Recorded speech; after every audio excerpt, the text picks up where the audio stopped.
series, Rumble Echo. On behalf of the Jewish Survivors of Latvia, I welcome each of you to our 83rd memorial service, and thank you for being here to remember and to look forward. In the chain of memory, each of us is a link. I was told about the emptying of the Riga ghetto on November 30th, 1941, by survivors, including Margaret Nestromanis. Adjoining the Riga ghetto behind a wall was a Jewish cemetery.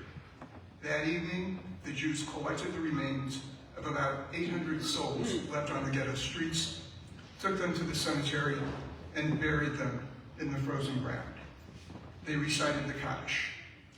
After the war, the founders of Jewish Survivors of Latvia, USA, began these annual gatherings to remember the murder. You and I, each of us, are links in the chain of memory that began 83 years ago. We remember. At this time, I would like to call the following individuals to the pulpit.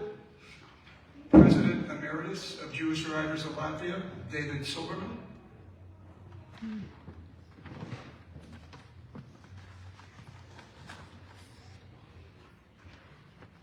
Our guest speaker, Sergei Rish.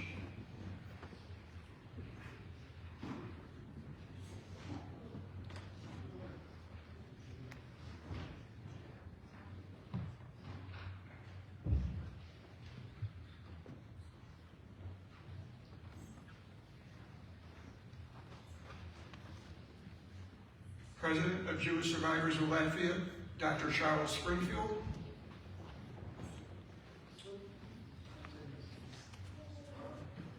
Chairwoman of the Jewish Survivors of Latvia Board of Directors, Elena Fidingov. Treasurer of Jewish Survivors of Latvia, Semyon Gizinchuk.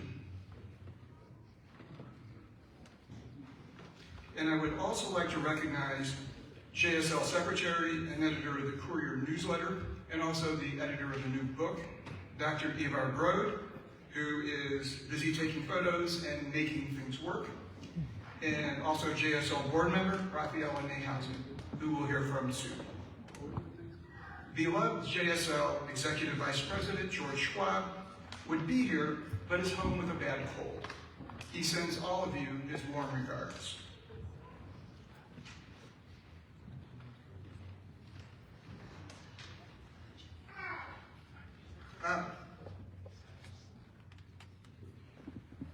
One more person to call to the pulpit. Thank you. Dr.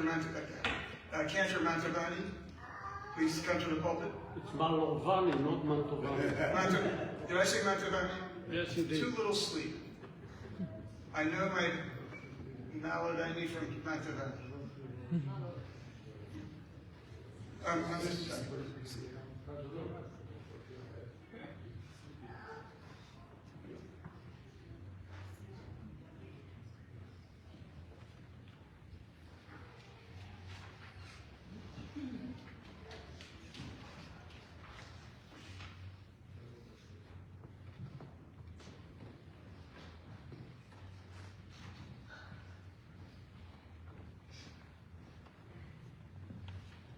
As we remember, we light 6 candles in memory of the 6 million Jewish men, women, and children brutally murdered by the Nazis and their collaborators.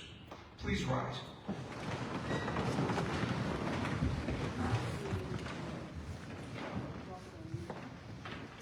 The children lighting candles are grandchildren or great-grandchildren of Holocaust survivors. Some of them are descendants of the founding members of Jewish Survivors of Latvia. I would like to call upon the following individuals to come forward to light candles. Aviva and Alan Solove.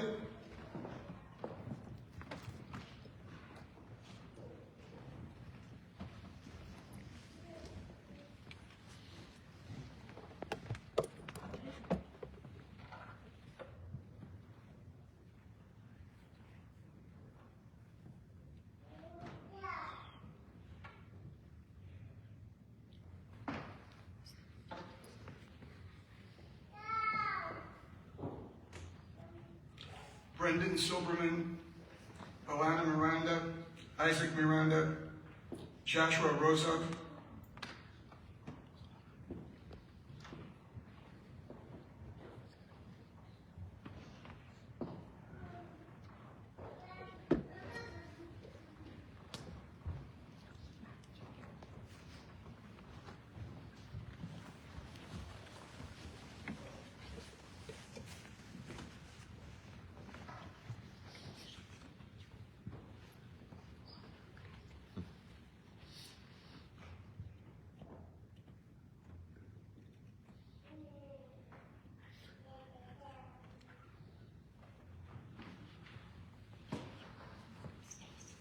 Emma Rashkovich,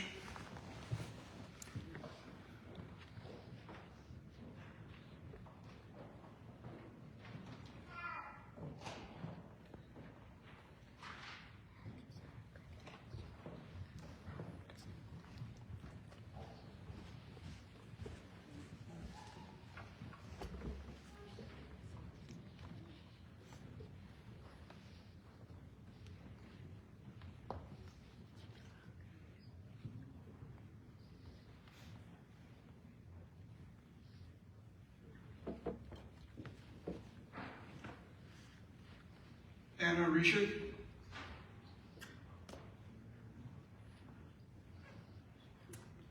I think Anna may be at the table. Well,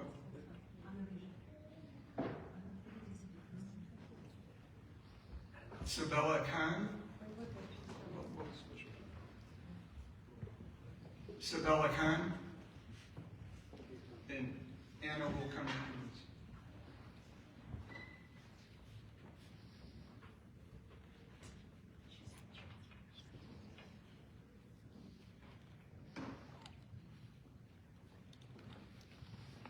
Now Anna Rishik.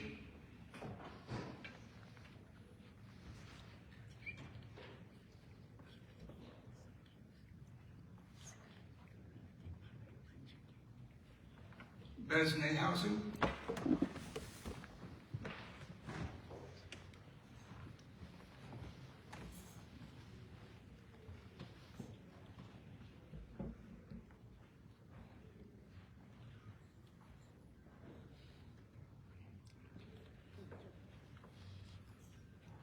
The seventh candle is lit in memory of those recently killed in Israel, the 800 fallen IDF soldiers who gave their lives, the 1,200 murdered innocent Israelis, and the 230 kidnapped civilians, 120 of whom are still in captivity.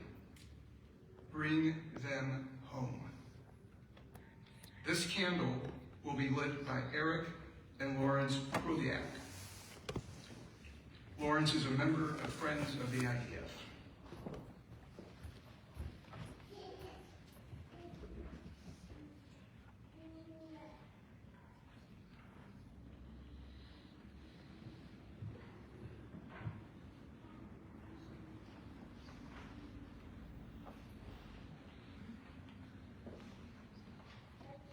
So we're going to pause for one moment while a photograph is taken of those who lit candles. Photos in the front, the photos at the back.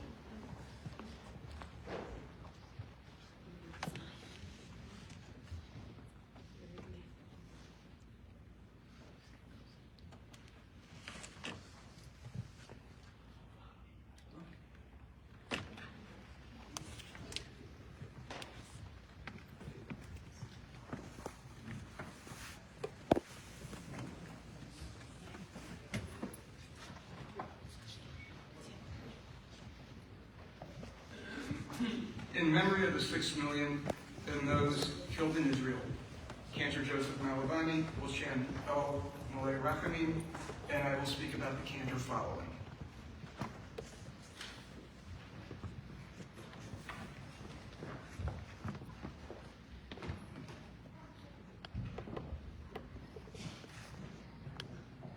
I will make the memorial prayer firstly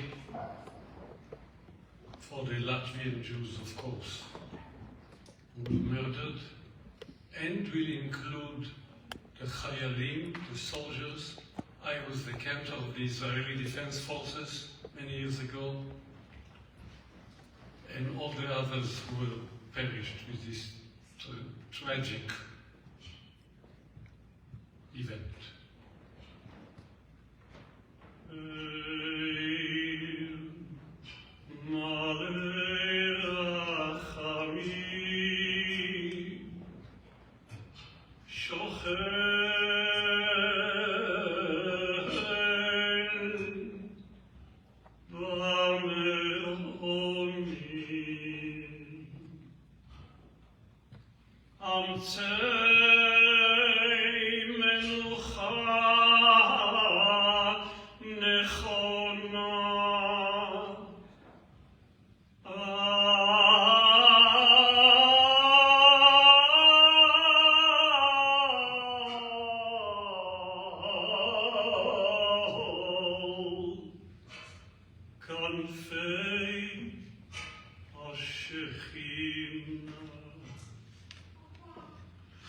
במעלות קדושים וטהורים כזאת הרקיע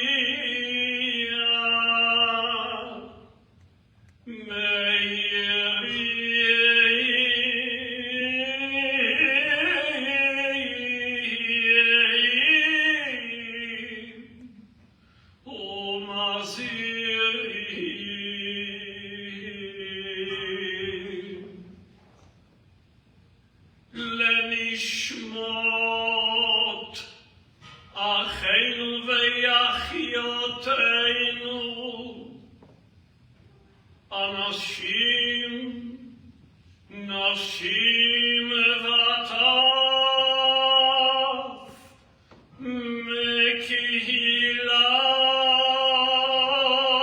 מקהילות הקדושות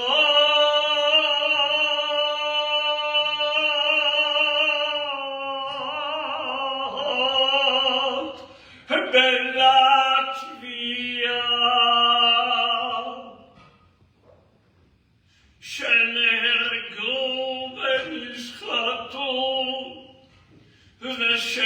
ושנחנקו ושנשרפו חיים על קידוש השם בידי הסוררים הגרמנים הנאצים ויוזריהם, יימח שמם וזכרם,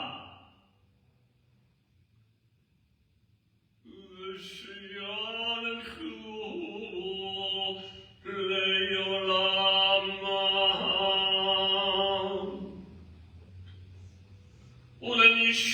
ולנשמות הקדושים במדינת ישראל,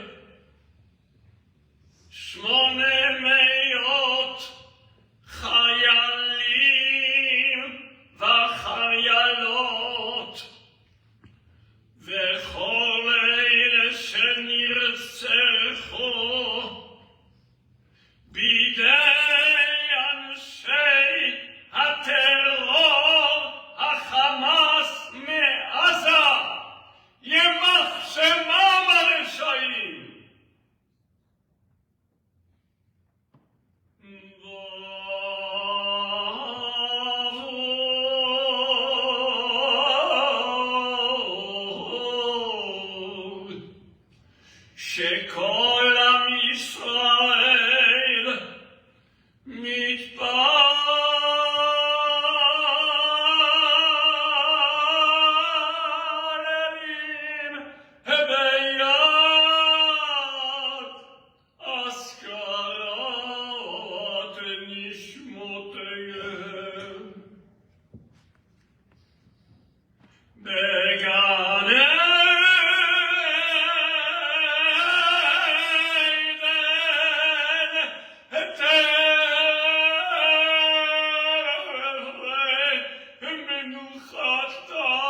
Beter kenafav leolamim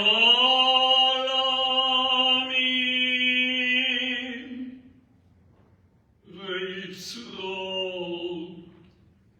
bitzrochaim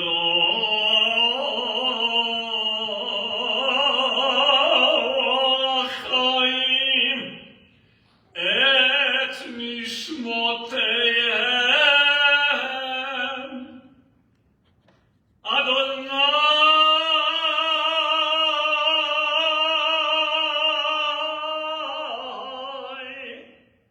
unachalatam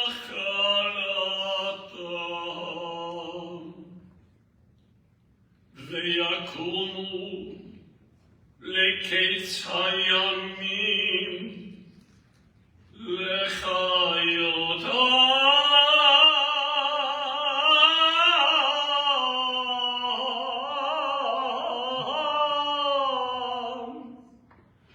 venomar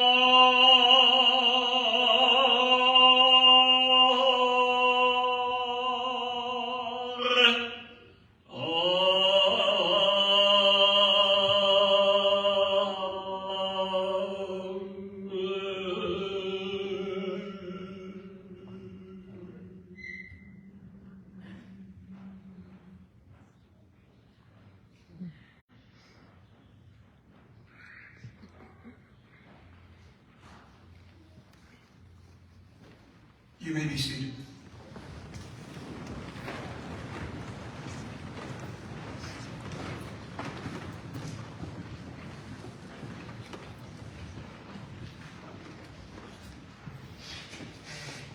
After that, Cantor Malavani doesn't really need an introduction, but I will tell you a little bit about him, a condensed version.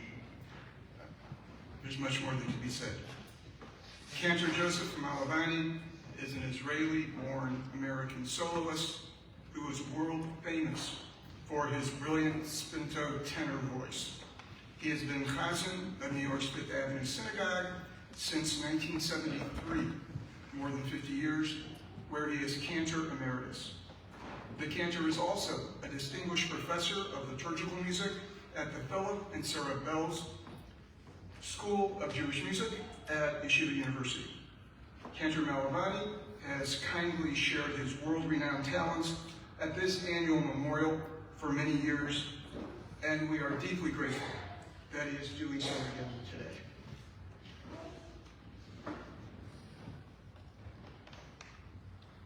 President of Jewish Survivors of Latvia, Dr. Charles Springfield, is the son of JSL's first president, Stephen Springfield, and Rita Springfield. Charles grew up in New York and attended New York Medical College.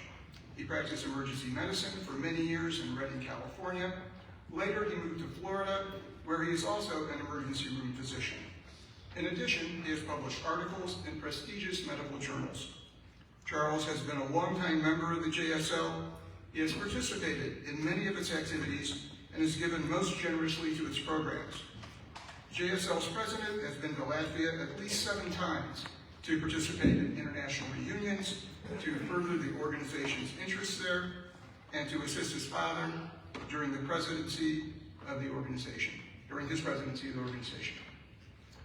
It is my privilege and honor to introduce Dr. Charles Springfield.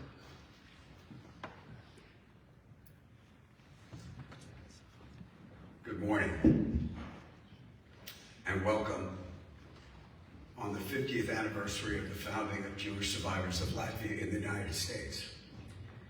Cantor Malavani, members, family, and friends of Jewish Survivors of Latvia, I welcome you to JSL's annual Yizkor service, dedicated to the remembrance of our brethren who perished in Latvia during the genocide that killed 98% of the Jewish population in Latvia during World War II.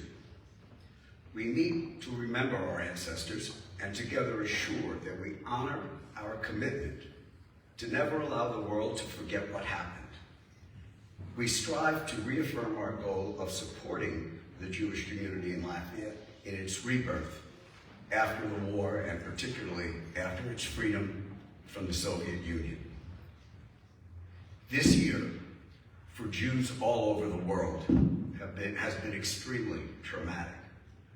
The horrible attack by Hamas on October 7th, 2023, stands as a reminder of the hate and anti-Semitism that exists in the world. The horrible display of hate exposed in the United Nations, on university campuses, and in the streets in the United States and all over the world shook us all.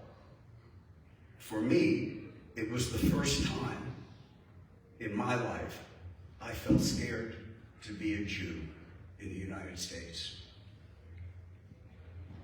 The holding of Israeli and American hostages by Hamas in Gaza serves to remind us of the despicable acts that terrorist groups use to accomplish their goals, exposing not just the hatred of Israel, but the pure anti-Semitism at the core of their actions.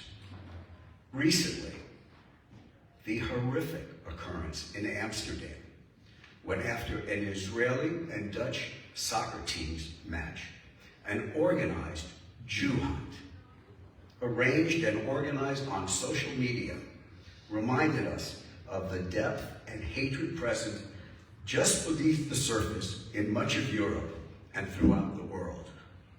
It reminded us of Kristallnacht in Germany just before the final solution, the attempt by Germany and the Nazi regime to cleanse Europe of Jews.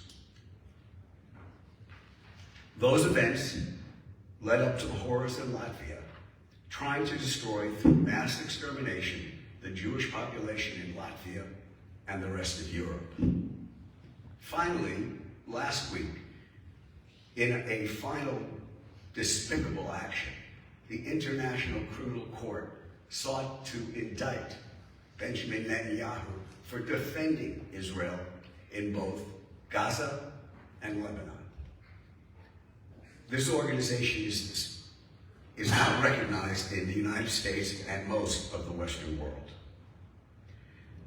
After the war, all of these events eventually brought together Jewish immigrant survivors from Latvia in the United States to form in 1984 the organization Jewish Survivors of Latvia, USA, founded for the purpose of memorializing the events in Latvia during World War II and helping to support the population of Jews and their family after it became independent from the Soviet Union.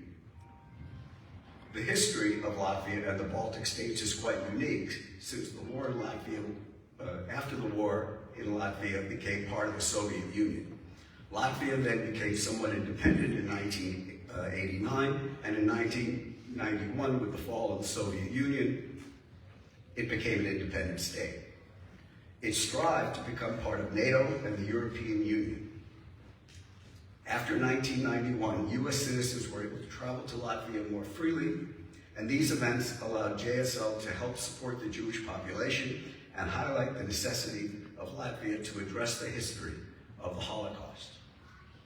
You will hear much more about that when board member Raphael Newhouse gives her chat about George Schwab.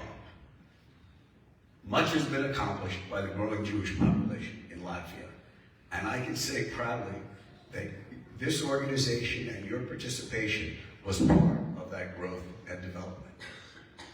Last year, after becoming president of the organization, I decided to make the trip to Latvia to take part in the Holocaust Memorial that occurs in Riga every July 4th. While I had been in Riga many times, I had not been back for several years. During that trip, I was able to meet with many of the leaders of the Jewish community, including Arkady Sugarenko and Dmitry Krupnikov, leaders of the Coalition of Jewish Organizations of Latvia. We discussed their thoughts on how JSL and the organization and their organization can continue to work together. Gail? The first day, we toured the Jewish Community Center, and I was really stunned to see the amount of programs that they have developed. Ivana Ivanova and Gita Umanovsky showed us this slide of all of the programs that they've developed for young adults, for kindergarten for seniors. It was quite impressive to see the amount of programs that had been developed. Latvian has become the only accepted language in the country now, so they're also teaching Latvian to the Jewish population. They have summer camps for teenagers, and they bring together groups from all over the Baltics to participate in these summer camps. I was also stunned to see that they had a home health agency in the building at the Jewish Community Center with at least 8 or 9 active social workers working there, and they're in contact with all of the population for all of the people who may need home health aid, medication, whatever services are needed. And the restitution money was a big part of being able to provide those services. The following day, Ilya Lenski, director of the Jewish Museum at the Community Center, spent a day with us touring the important sites. This is the dancing program for seniors in the Community Center. We toured the important sites, the Park East Synagogue, Rumbala, and Bickerdijk. Gail, do you have that? It is quite moving as you walk through the sites. I remember when I first was in Riga in 1991, there was nothing there. You walked into a forest, down a dirt road, and then you came to a clearing and they told you this is where 25,000 people died in one day in November, and then one day in November at Bickerdijk. It was gut-wrenching to stand on the site where so many, up to 50,000 persons in 2 days, were murdered. The following day, we were invited to the American Embassy for the July 4th celebration, which occurs on July 2nd, because July 4th is the day that's the official Holocaust Memorial Day in Latvia. It was quite interesting to be at a 4th of July picnic with 300 people in the new American Embassy, which looked much more like when I first went to Riga. It was a small home in the old center. Now they've got a very defensible building and security around the festivities. The following day was the July 4th celebration, the official memorial in Latvia towards the Holocaust. The day started with the Walk of the Living from the Riga ghetto to the Park East Synagogue Memorial. Elita Fitnoff and Jack, Rafaela and Bez, and Marianne and Adam, their cousins from Germany, took part, and as you will see and hear from Elita, it was meaningful for them and for all of us for them to be part of a ceremony that honored our martyrs, and particularly their family who were there in 3 generations. That ended at the Choral Memorial, where the government official ceremony began. At the memorial, government officials, including the Prime Minister of Latvia and the head of the Seimas, the Congress of Latvia, and many representatives and ambassadors from Europe, the United States, and Israel were in attendance. It was a solemn and moving ceremony that I was honored to be allowed to speak, representing JSL. Here is the video of my comments.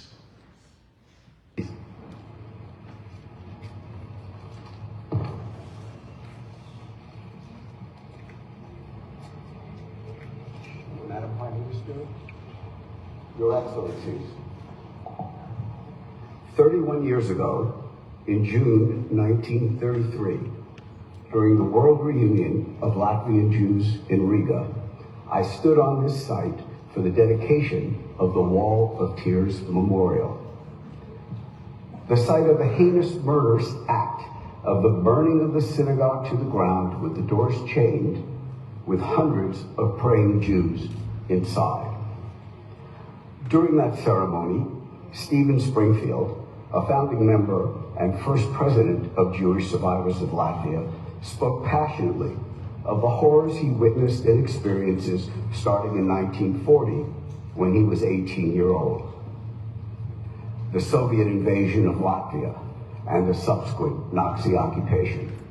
It was the beginning of a mass extermination and systematic murder, resulting in 98% of Latvian Jews murdered, as well as thousands of Jews from other countries brought here for one purpose and one purpose only, to be murdered. The Park East Synagogue, the Riga Ghetto, Bickernick, Rumbelar, Kaiserwald, Stuttgart. He urged the newly independent state of Latvia and German government to address honestly the history of the Holocaust in Latvia. We were not victims of fascism. No, we were victims of genocide.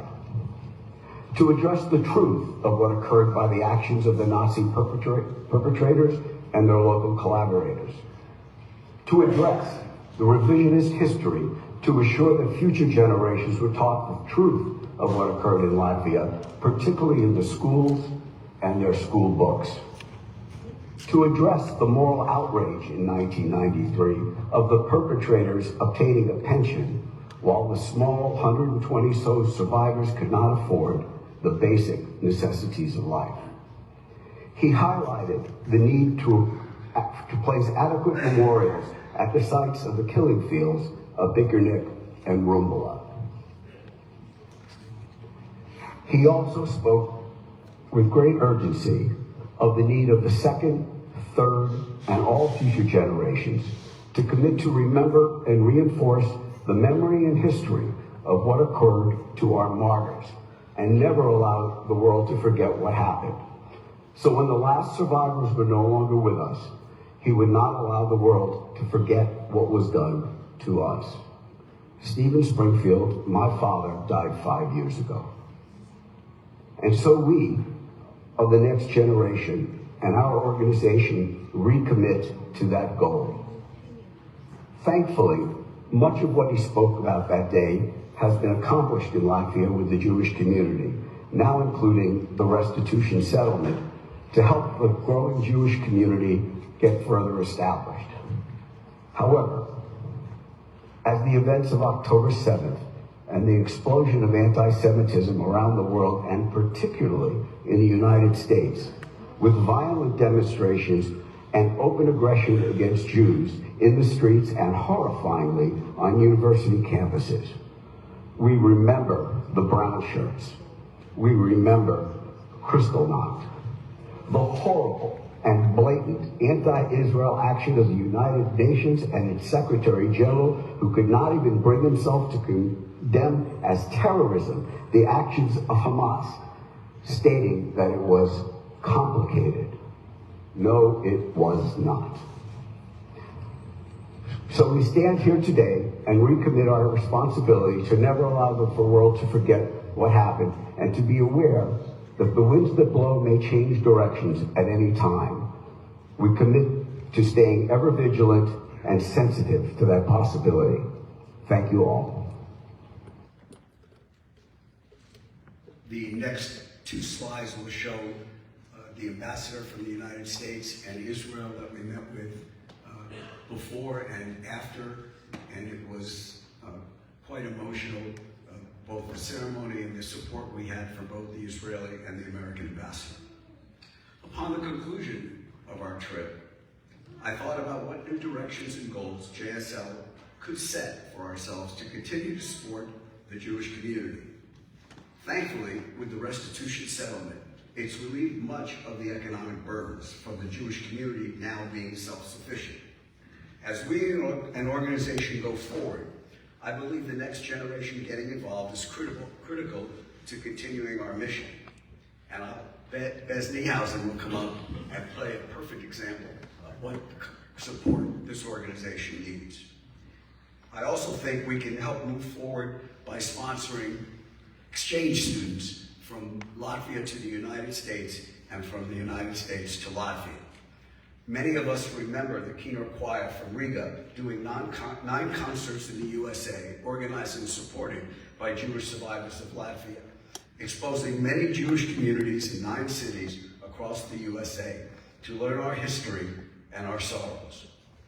Those young adults highlighted the growing population in Latvia that needed our support. I am hopeful we can sponsor that type of exchange travel between our communities or something similar to it to connect with our Latvian heritage. We, as an organization, will continue to try and find ways to remember and support the growing community in Latvia and be closely aligned together with their goals. To do that, it's essential to have the second, third, and all future generations supporting our programs going forward. I believe we should continue to work diligently, lovingly to support and nurture the Jewish population so that our ancestors who struggled so hard for us to survive will hopefully benefit from helping them prosper. I want to thank you all for being here.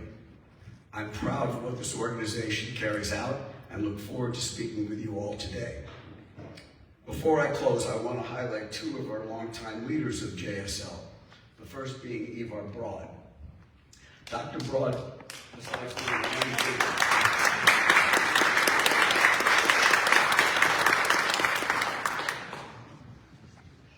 This year, he's the editor and published a book, Prominent Latvian Jews in the United States, which is essentially a biography of Jewish survivors of Latvia. David Silberman, my father, Stephen Springfield, George Schwab, and many others. The book is fabulously done, and I was emotional reading it. Second, I want to thank Mitch Lieber, who is constantly, he took over for Joe Ferber, who was vice president for many, many years before his death a year ago. He couldn't come the year prior to that because of his illness. Mitch deals with some of the craziness that can go on between the administration and the board, and has always stood in for us here as the master of ceremonies. Now, Mitch also is the documentarian who will be putting out Rumble Echoes, and there'll be some information for you to have and some emails that you can sign up for if you're interested in getting information.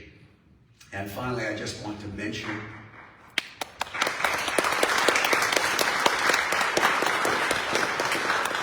my dear friend and longtime Vice President of Jewish Survivors of Latvia, Joe Ferber. Joe Ferber is the best example ever of the second generation. He was Vice President for decades and did a significant amount of work to help this organization go forward. He was a great attorney and a great friend, and I traveled with him to Latvia probably 4 or 5 times, and we had good times as well. Today we're going to hear from the architect, Sergei Rees, and Emil Silberman, the son of David Silberman, who are going to speak about the memorials that were placed in the last decades for the killing sites, Rumbala, Bickernet, the Choral Synagogue, and others. So thank you all for being here. I wish us all peace and health going forward, and I look forward to speaking to you all at lunch. Thank you.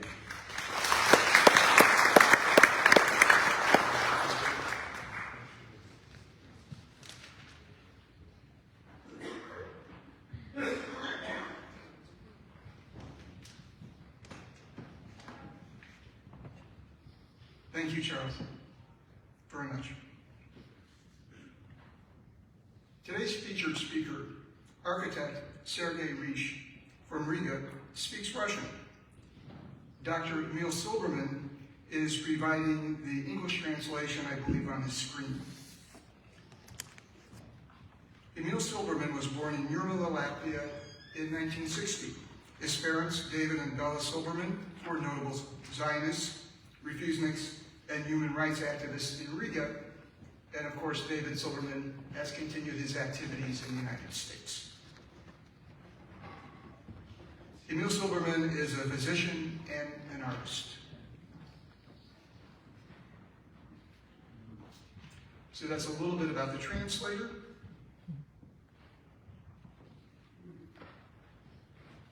And give me one moment.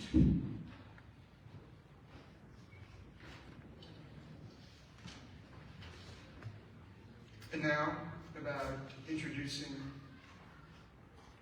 our featured speaker, architect Sergei Rees. And introducing Sergei Rees, we're honored to have David Silberman, the President Emeritus of Jewish Survivors of Latvia. David Silverman's many books and articles about the Holocaust in Latvia are among the most important. After the war, he was a refusenik in Riga and in the U.S., served this organization as its president for 10 years as well. So please extend a warm welcome to a personal hero of mine, David Silverman.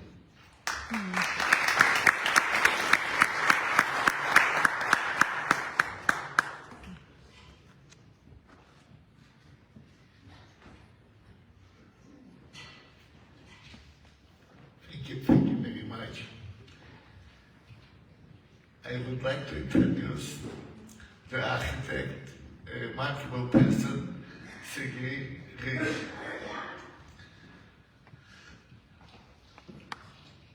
Sergei Rish is a unique architect in Latvia.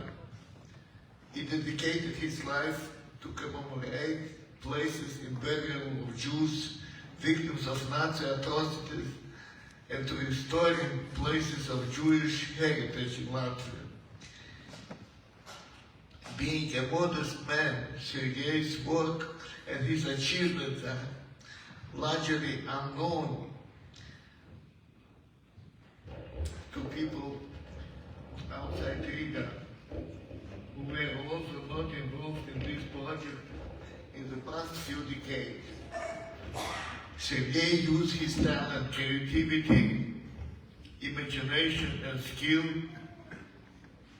in marking each memorial and project unique, deeply meaningful, and highly symbolic. He is a principal author of the Holocaust Memorial in the executive sites in the Rumbula and Bikirniki, in the Park East Synagogue of Gogol, Prairie Memorial, and Rumbula and Bikirniki, and many others. He is also author of the renovated Riga Synagogue in Peter's 6-8 Petershoe. Sergei Rish was born in 1947 in Russia, Siberian South Ural city, Orsk. His parents were from Belarus origin. His father was a metallurgical engineer, voluntarily drafted into the Red Army against the Nazis since 1941 and was wounded. Sergei graduated from Sverdlovsk, Yekaterinburg Architectural Institute in 1973 and got a position in Riga in the State Institute Communal Project, and in 1998 established his own design bureau, Malas.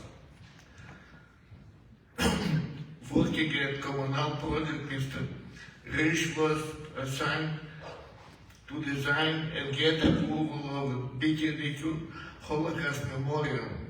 He closely cooperated with the founders of the Latvia Society of Jewish Culture, which was later became the Latvia Jewish Community Council. In his architectural work, he cooperated with Esfir Rabinia, Dr. Ivan Vata, sculptures Lena Važenec, and Stekis. Marcus Westermann, historian, Alexander Bergman, attorney at law, Raphael Bakans, engineer, and many others. Sergei Rish is a member of Latvia State Architectural Union since 1977. In his memorial architectural projects at Soviet time, he struggled with anti-Semitic Soviet authorities for getting permits for the projects and for proper text, signage, symbols of the architectural element, and so like. His spouse, Galina Lobachova, is also an architect. They have worked together for 45 years and constructed most of this project. In his address, Sergei Rish will report of his specific of the major architectural project. It is my great honor and privilege to introduce Sergei Rysh. Thank you.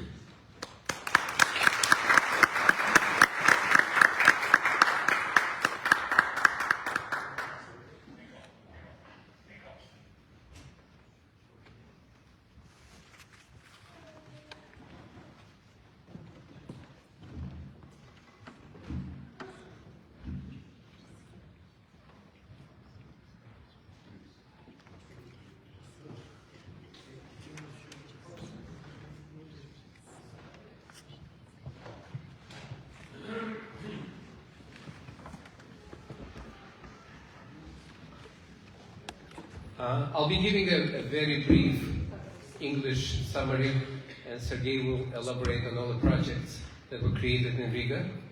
Sergei, as my father said, is an author of pretty much most of the important monuments in Latvia to commemorate Holocaust. We're going to start with the project of great choral synagogue in Riga. It was established in 1871. It was the biggest synagogue in Riga before the war. As the German army was advancing, Lithuanian Jews fled eastward. Many ended up in Riga. People were sheltered in the synagogue. When German army marched into Riga, they rounded some more people from the streets of Riga, rounded Jews, of course, locked everybody in the synagogue and torched it. On that day, 4th of July, 1941, upward of 300 people were burned alive. After the war, the Soviets covered the area with earth and made it a city square. In late 80s, it was decided to create a memorial by a lot of pressure from local Jewish community and international community. Sergei Rysh was given that project.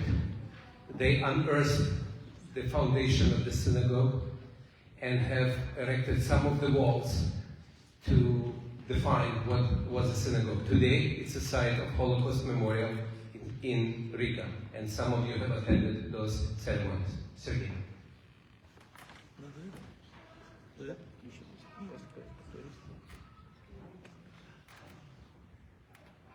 Thank you. Добрый день.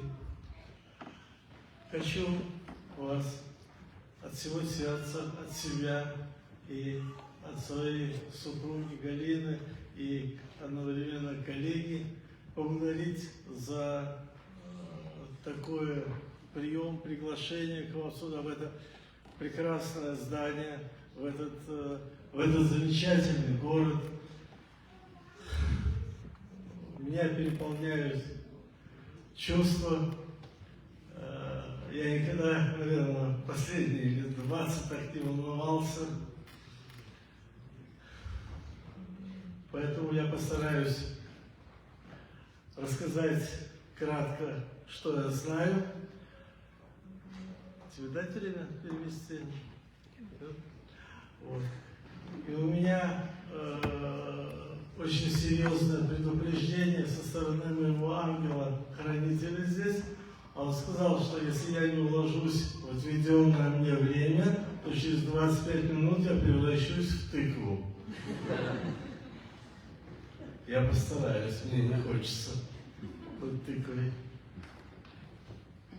Sergei thanked everybody for the invitation, and he's very touched by the reception in the army.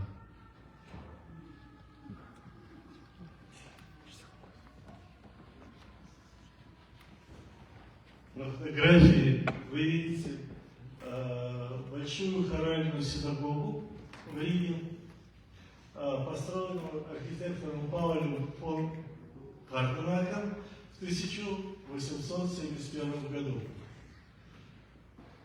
Это было красивое здание, построенное в стиле неоренессанса, с прекрасными пропорциями.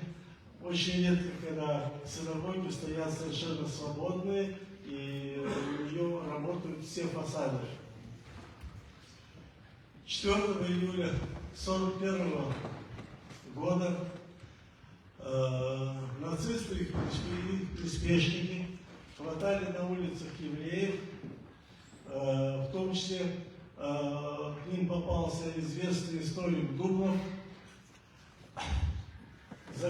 и закрыли в этой синагоге вместе с спасавшимися там более чем 300 евреев из Литвы, которые шли вдоль фронта.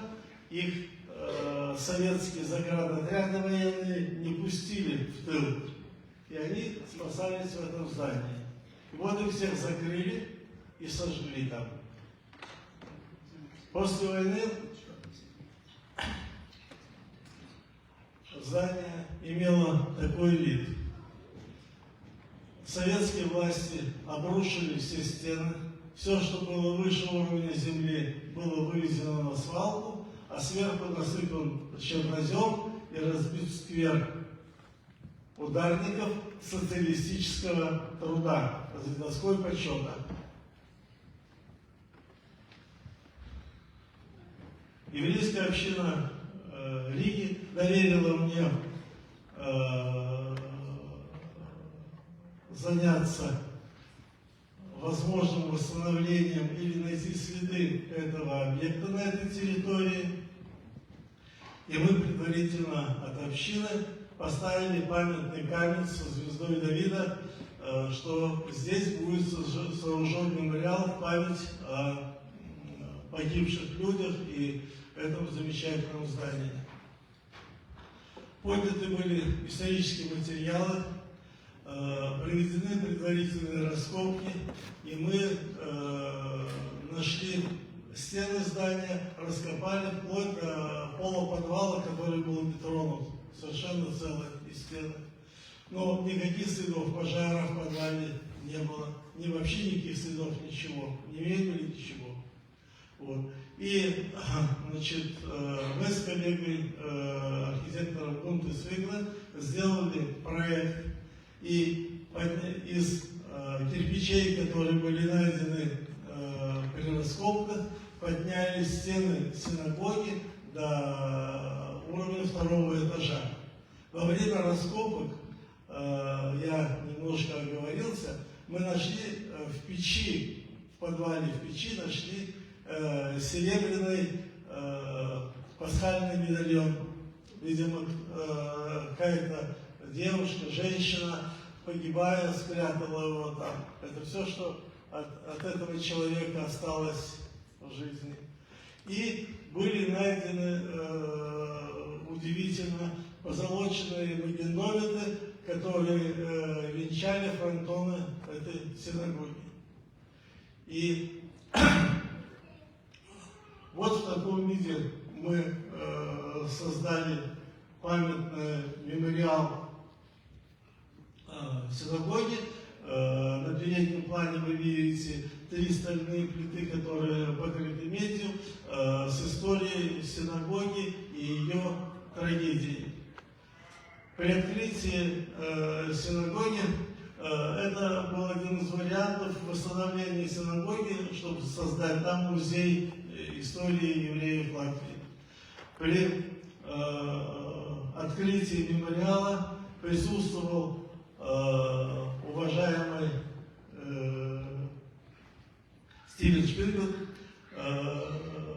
Мы много с ним общались и по другим мемориалам. Он очень много помогал. Ясно. Это, значит, сейчас вы видите мемориал в Бикернике. Это схема в лесу.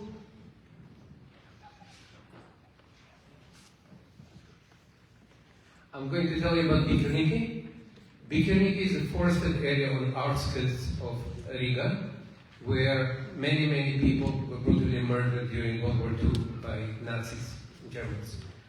Many Jews were brought from many parts of Europe to be there, as well as Soviet captive soldiers were murdered there. Even people from local mental institutions were murdered there, and some youth that were part of resistance. Sergei was given the assignment to create memorial in the area. During Soviet times, as you already probably heard, the area was quite neglected. People were skiing and riding bicycles there. Sergei created memorial using granite stones placed together in arrangements, pretty much looking like a group of people being led to their death. In the middle of the memorial, there is an altar with two huge arches, white arches above it. The altar has inscription from Yov, Aretz al Pichasi Dami, the Al Yeh Makom Lezakati, earth, don't cover my blood, and there shall not be place for my screen. Сергей. Все равно скажу. Так вот, остатки синагоги, которые я вам рассказывал, стали нашей стеной плача. Все. Под давлением радиостанции Америка и Свободная Европа во время перестройки они говорили о том, в каком безобразном состоянии находятся места расстрела евреев во время войны. И власти Латвии вынуждены обратиться дать задание коммунальному проекту, и мне повезло, я работал, попал в нет, чтобы создать здесь мемориал, привести в порядок. На фотографии вы видите, как вот на этой большой территории перед расстрелом стоят на коленях несчастные жертвы, которых через какое-то время потащат к кровам и будут расстреливать. В 1944 году, здесь вы видите, когда мы разработали мемориал, в 91 году, когда Латвия обрела независимость, работы на мемориале были свернуты, и несколько лет там ничего не происходило. Он превратился просто в развалины. И в 1993 году, благодаря австрийскому инженеру, пенсионеру, которого родители погибли, из Вены погибли здесь, в Викернике, он развернул такую мощную деятельность, что привлек австрийские и немецкие общественные организации, и мы возобновили работы по строительству мемориала. Главная идея мемориала — вот это самое низкое место, где были самые большие рвы, фотографии вы видели, идея раскрывшейся земли, разверзшейся земли, когда земля кричит и стонет от того ужаса, который она перенесла. И эти камни уходят в лес и говорят о том, что весь лес — это сплошная могила. Здесь больше 48 рвов, которые известны официально, но есть рвы, которые комиссией по эксгумации не были обнаружены. Это входная арка с улицы. В центре стоит часовня, под которой находится алтарный камень. Это куб из гранита, полый внутри, в котором установлены урны с именами погибших. Там больше 60 городов уже на сегодняшний день, которые прислали списки своих погибших сограждан. Это из Германии, Чехии, Словакии, естественно, Латвии. И вот на этих урнах, где списки и названия этих городов. И во время открытия представители городов опускали урны в этот алтарный куб, и потом было закрыто тяжелой гранитной крышкой. Вот так выглядит это место. На этом кубе со всех сторон надпись на разных языках, истории, земля, не закрой моей крови, да не знает покоя мой вопль.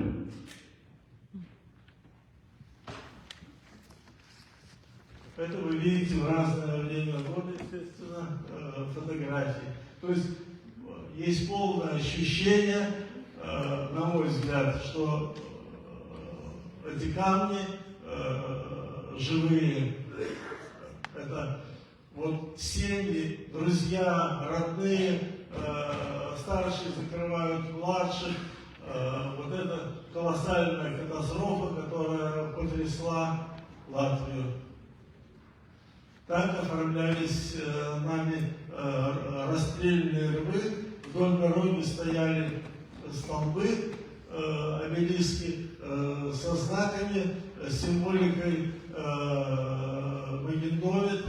Дело в том, что здесь погибли не только евреи, их было большинство, но здесь закапывали умирающих от голода пленных красноармейцев, от которых отказалась страна, не страна, а Сталин. Здесь были политзаключенные в рижских тюрьмах, которые работали в советских организациях, а первыми погибли более 700 человек душевно больных из местной клиники. Вот такое страшное место. Rumbula is another forested area on outskirts of Riga, and is another forest where many people were brutally murdered during World War II. Most notably, the elimination of the ghetto of Riga happened in Rumbula. Upward of 50,000 people were marched through the city and murdered within 2 days, one of the biggest killing 2 days in Nazi history. After the war, the area was pretty neglected. Many Jewish youth volunteers came to the area to organize it, to mark mass graves, and later in the 60s and early 70s, this became a site of Holocaust Remembrance Day under watch of KGB, under very close watch of Soviet authorities. I remember those days and those ceremonies. In early 2000s, Sergei was nominated to create a memorial in the area. He used stones, granite stones, to create large Star of David. In the middle of it, there is a beautiful menorah rising 4 meters high, made of steel wire. As you enter the area, there are 2 large stones with spikes in between. It's a narrow passage, making a person feel that there was one way towards death without ability to escape. That was his idea and Galina's idea. On a highway by the side, there's a beautiful arch sculpture with stone and wire marking the site. Sergei. Вот это вы сейчас видите памятные камни на входе в мемориал Румбула, который мы поставили в 1987 году, когда только зарождалась, восстанавливалась еврейская община Латвии. А вот этот камень поставлен был Давидом Зельберманом и его друзьями во главе с Бубой Цетлиным, когда советская власть не разрешала ставить такие памятники и всячески мешала.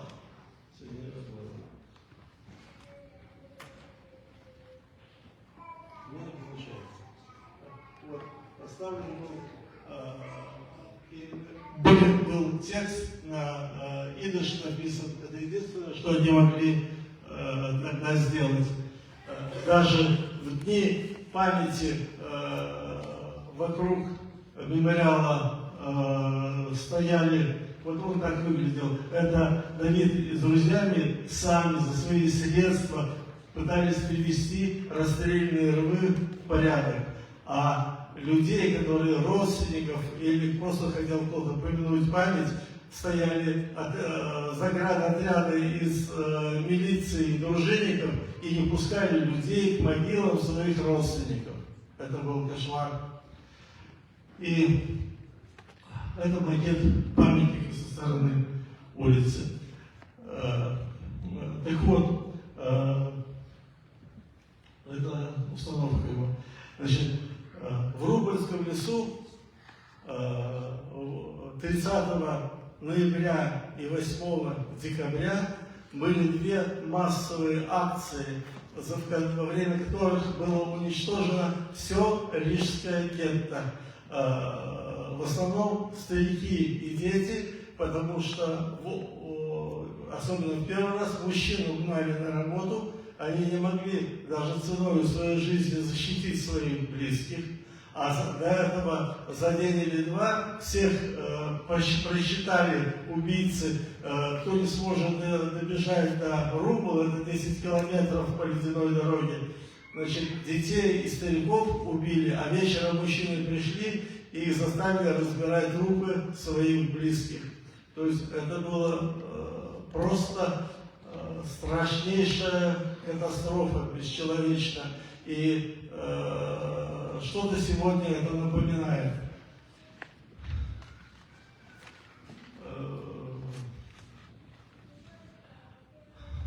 Извините, волнуюсь. И, значит, когда было закончено практически мемориал в Пикернике, президент немецкого общества Фольксбунд, который был заказчиком по той работе, подошел и сказал, что я очень доволен той работой, и я знаю, что у вас большие проблемы с финансированием строительства мемориала в Рубле, я вам даю деньги на начало этих работ.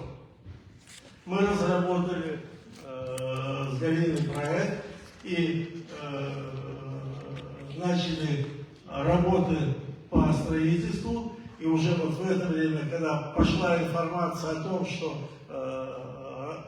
ведутся работы по мемориалу в Рубле, подключились ваш замечательный Стивен Спилберг, который с помощью ваших коллег, друзей, доставали деньги в Американском обществе сохранения памятников и помогали финансированию строительства. Подключилось израильское посольство, подключилась Рижская дума, дала деньги, и мы собрали какие-то средства, чтобы хотя бы организовать центральную площадь. Это вход на мемориал. Перед этим местом несчастных заставляли снять верхнюю одежду в одну кучу, в другую обувь, и они после вот этого Рубикона, это два камня с остальными, две плиты с остальными шипами, а за ними ров, вот этот Рубикон, и они уже заходили в рвы. Рвы были не отдельные, а это была сплошная длинная яма на несколько сот метров, в которую заходили несчастные, шли до конца, ложились на дно ямы, их в упор расстреливали, и следующие шли за ними прямо по телам только что убитых своих сограждан, родственников, друзей. А самыми первыми погибли 700 человек из эшелона, пригнанного из Германии, специалистов с семьями, которым было велено сохранить, они нужны были Рейху для работы как мастера, но поскольку началась эта акция, фашист, нацист Элькин, комендант Риги, посчитал невозможным их оставить живых, и они первые попали в эти рвы. Это центральная часть мемориала.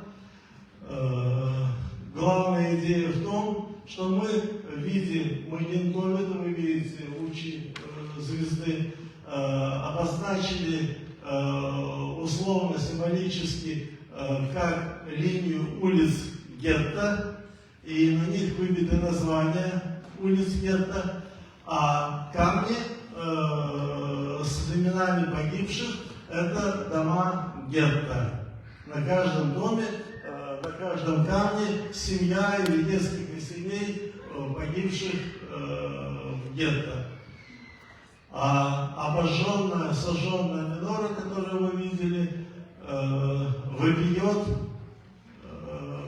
она из стальных прутьев, отожженных, порванных, выпьет и плачет, и молится Богу о погибших своих детях. Несколько камней. Вы здесь видите президента Латвии Вайру Фрейберга и господин Шпильхерта, которые возлагают венок к миноре. Вот минора своими корнями обнимает эти камни.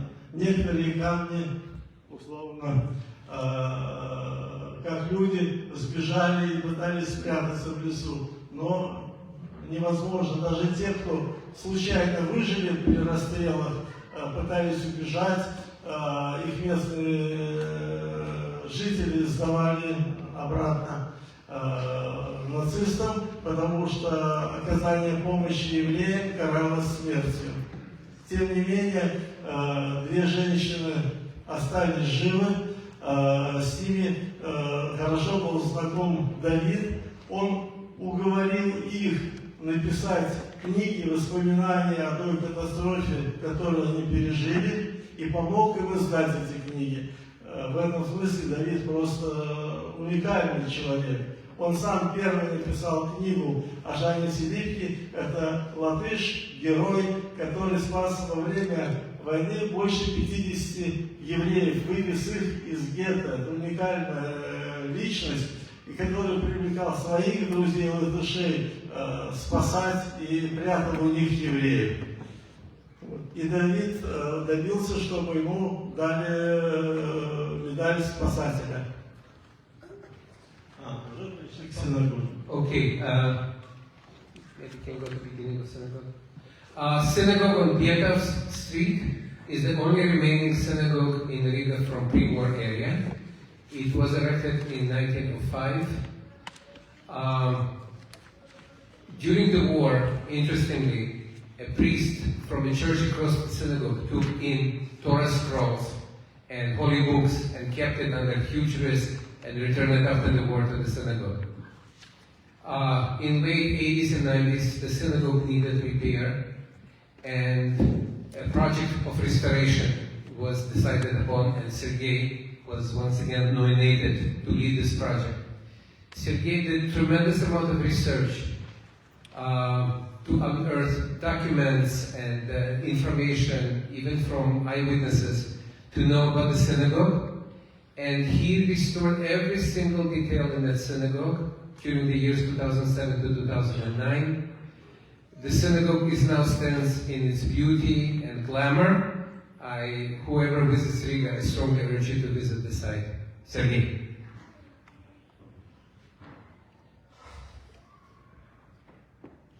В Риге, в старом городе, не разрешалось евреям строить молельные дома. Но к концу позапрошлого века, начало прошлого века, уже евреи стали торговать в старом городе, и им понадобилось помещение, где молиться. Они собрали деньги, 150 тысяч рублей с золотом, купили участок вот в этом месте, и с помощью пастора католической церкви, которая находилась рядом, он им помогал, они добились разрешения строить синагогу на этом месте. Разрабатывали проект синагоги два архитектора,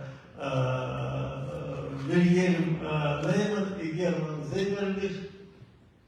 Создали проект здания в стиле модерн или югенстиль. Вам о чем-то говорят эти названия, надеюсь, знаете. Вот. И было несколько редакций проекта. В результате были разные согласования, что стало проблемой, когда в 1905 году работы были закончены, и надо было сдавать здание в эксплуатацию, у них никто его не принимал, потому что культурное здание могла согласовывать только губернская инспекция, а они часть проектов согласовали в городской инспекции. Дело дошло до того, что они, евреи, которые, значит, финансировали, которые для себя и своих друзей строили эту синагогу, вынуждены были 3 раза ходить на прием к генерал-губернатору. 2 раза он их выгонял и не хотел слушать, нарушил закон. В 3-й раз, когда они пришли, он опять их стал выгонять. И тогда один из них, Хефец, сказал: ваше сиятельство, 1905 год, в России бунты рабочих. Очень спокойное было время, это революция 1905 года. И мы привлекаем в нашу синагогу молодежь, мы их учим любви, уважению к старшим, правительству и режиму. Если вы сейчас нас выгоните снова, эта молодежь окажется без нашего влияния. И тогда, видимо, умный губернатор сказал: хорошо, молитесь. И открылась эта синагога. Значит, 46 лет советской власти после войны. Во время войны она была вся разграблена. Но вот этот пастор, который когда-то помог открыть синагогу, спас все священные книги синагоги, он спрятал их в своей церкви и после войны вернул. Уникальный человек. Но, я сейчас вам скажу. Так вот, когда я зашел сюда и увидел ваш потолок, значит, у меня там потолок тоже голубой, так? Мне страшно мешали, не давали ее сделать голубым цветом. Крась, как везде, белый цвет. Так? Вот я был прав. Это хорошо, это красиво. Вот. Там тема исхода, которую заложили вот эти очень хорошие архитекторы, и мы, расчистив до 60 слоев поздних покрасок, нашли часть цветов, и вот почти здесь практически все, как это было, значит, 100 с лишним лет назад. Здесь мы хорошо видим использование египетских орнаментов, растения исхода. Вот этот витраж, середина его не существовала. В него при осмотре свалился пожарник, он был разрушен. Пожарник, к сожалению, остался жив. И, значит, я середину восстанавливал, придумывая, как это могло быть. А края настоящие, идентичные. Здесь много очень интересных вещей. Мы разработали заново мебель, биму, росписи на Дарон Кадеш. Вот. А сама кафедра — это сквозной прорезной белый мрамор, это просто шедевр дизайна, архитектуры, чего угодно. Ну и мы расширили Дарон Кадеш влево и вправо. Ну не знаю, будут здесь синки, не будут. Вот это, смотрите, какая прекрасная вещь. Вот эту кафедру тоже мы разработали и сделали. Остальные росписи, вы видите, как были восстановлены.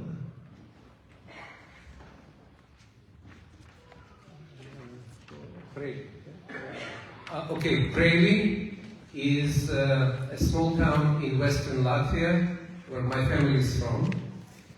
My father decided to erect a memorial to the fallen community of Preili, and he contacted Sergei Ryzhin and worked closely together to do that. What's interesting in the process, the town, and most importantly its administration, became involved. They actually had started their own Holocaust Day. They instituted on their own Holocaust education in their schools, which is huge. So there's a lot of work that has been done to bridge what had happened. The first monument was erected in a Jewish cemetery where all the killing had happened. I believe it was 2004. And later, Sergei made a beautiful monument in the form of arch, resembling talit. In the middle of it, there is metal gates with Jewish prayer and letters that have fallen off the prayer and are found in the ground and in the stones. This is a live project that's ongoing. We uncovered new mass graves and now in the process of putting a new monument there. Sergei.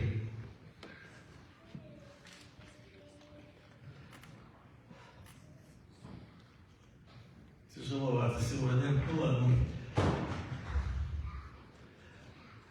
Во всей своей практической деятельности и моей Галины все вот эти трагедии, в общем, как-то похоже, сгоняли людей и убивали. Но всеми силами вот душа протестует, что гибель похожая, но у каждого была своя трагическая судьба, своя жизнь. И объединять в общие мемориалы судьбы каждой личности очень сложно. И хочется вот хоть что-то сделать так, чтобы это имя, эта жизнь осталась, была услышанной. Верни обратно шейную рану. Спасибо. Значит, это в таком виде находилось кладбище в Прейле, когда мы познакомились с Давидом Зильберманом, и он подошел ко мне на одной из встреч мемориала Библиотеки и попросил участвовать в создании мемориала в Прейле. Вот тогда мы с ним подружились 20 с лишним лет назад, и вот рука об руку я его просто боготворю, уникальный человек. Вот здесь семья Шейный Грам. Шейный Грам, вот там девушка справа, она вела дневник и записывала все события, когда вот это все начиналось и случилось. И последняя запись ее дневника, я чувствую, что она плакала, она сидела в квартире своей подруги, которую накануне убили, и ее комендант заставил мыть там полы. И вот она плакала и писала последнюю запись в своем дневнике, и я чувствую, что надвигается самое страшное. На следующий день она погибла. Эту запись из дневника мы вынесли на мемориал. Вот это так вот выглядел предполагаемый ров гибели евреев в Прейле до 2004 года. Так выглядело кладбище с упавшими памятниками, с разбитыми склепами, и к этому времени в Прейле практически не осталось евреев. После войны мало кто туда вернулся. И вот это открытие нашей первой очереди мемориала, где вот это захоронение, которое мы видели, уже по-новому обрамлено, поставлены новые камни в память о погибших людях и спасателях, которые там были, черный гранитный столб, на котором запись из дневника этой несчастной девушки, и вверху природный камень, на котором высечена развивающаяся по ветру минора, унесенная ветрами Холокоста. Вот это реставраторы, волонтеры пастора Рекса из Германии, которые уже несколько лет на кладбищах, еврейских кладбищах Риги поднимают камни, реставрируют их, восстанавливают надписи, ведут учет, систематизируют это все. И после создания восстановления дорожи кладбища и вот этого памятника кладбище приобрело совершенно другой вид, и у нас с Давидом возникла мысль,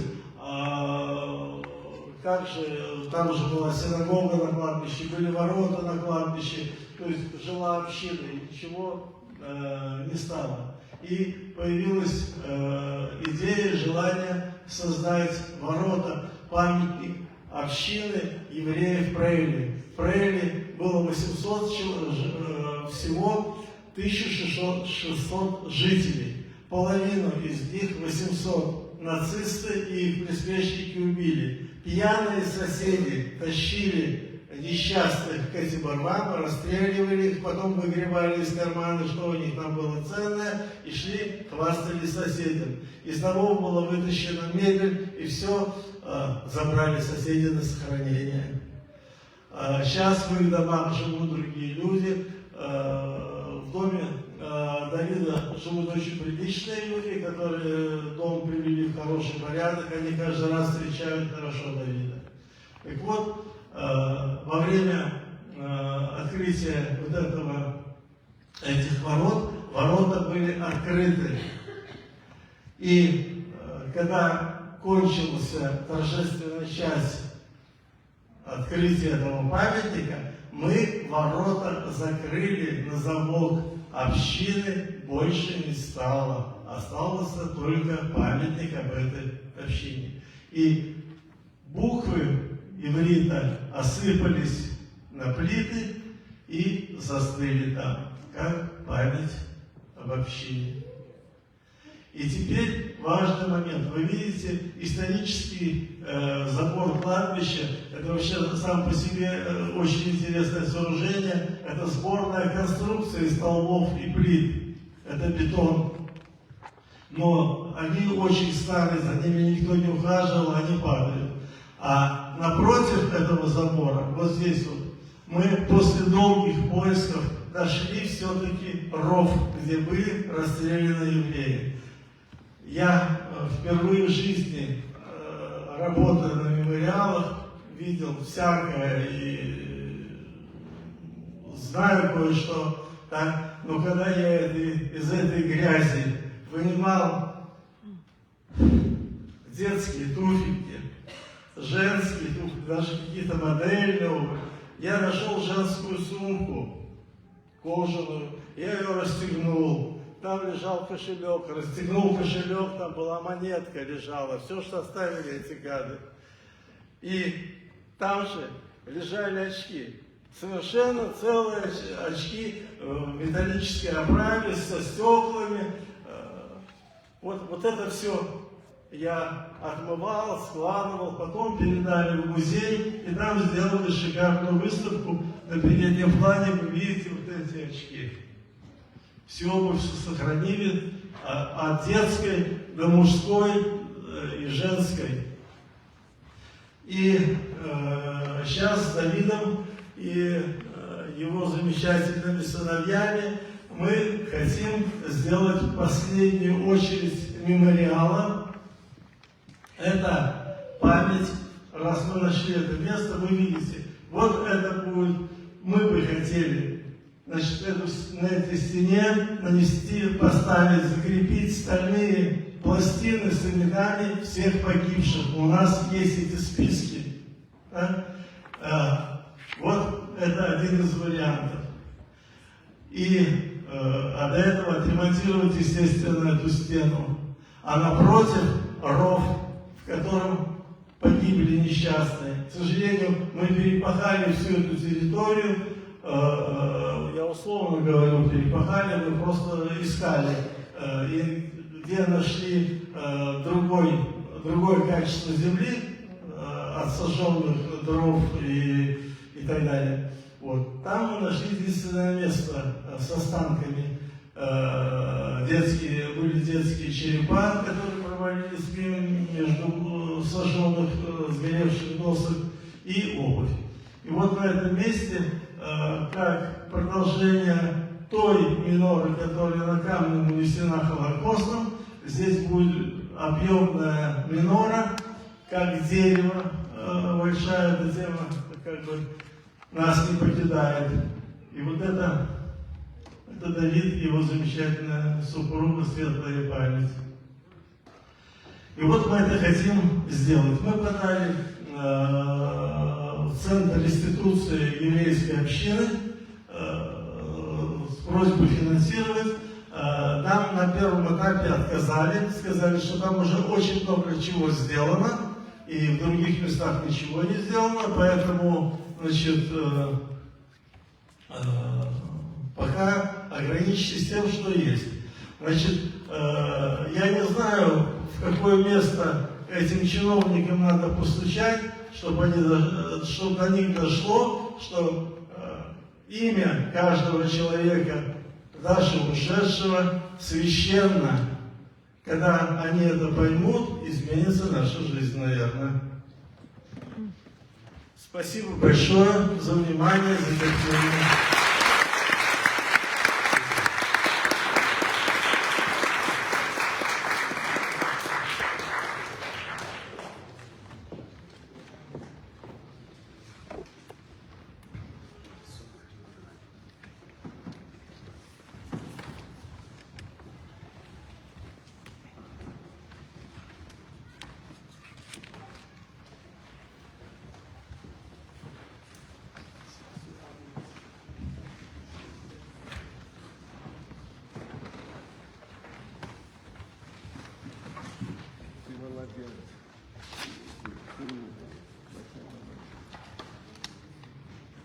Photos and words, by the way, thank you very, very much, Mr. Reish.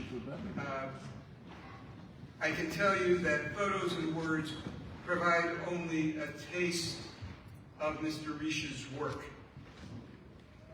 However, experiencing the Bikriniki and Rumbel memorials in person, one begins to grasp the massive scale of the killing at these sites, thanks to the work of Jewish activists and the Jewish community today, and particularly of Mr. Reish, to create memorials that communicate this.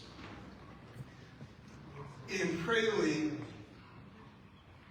the moving memorial there, and walking to it down the street that the Jews were marched down, you begin to understand the intimacy of the massacre in that town, which was carried out primarily by locals who were directed by Nazis.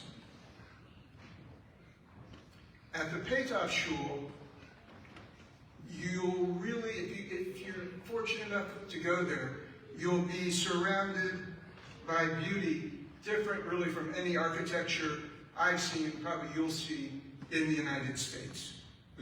So thank you again, not only for the presentation, but for the probably more than 30 years of work memorializing the Holocaust in Latvia and our landsmen who were murdered.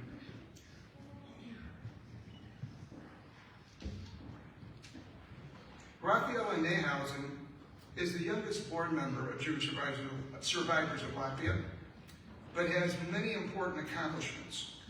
Raphaela is a producer of the 2017 Oscar-nominated documentary, Joe's Violin, about a 92-year-old Holocaust survivor. She is also executive director of the largest documentary film festival in the United States, and in America, actually, Doc NYC, which amazingly just concluded a day or two ago. Raphaela is the voice of our younger generation, and it is my very great pleasure to introduce Raphaela Nehausen.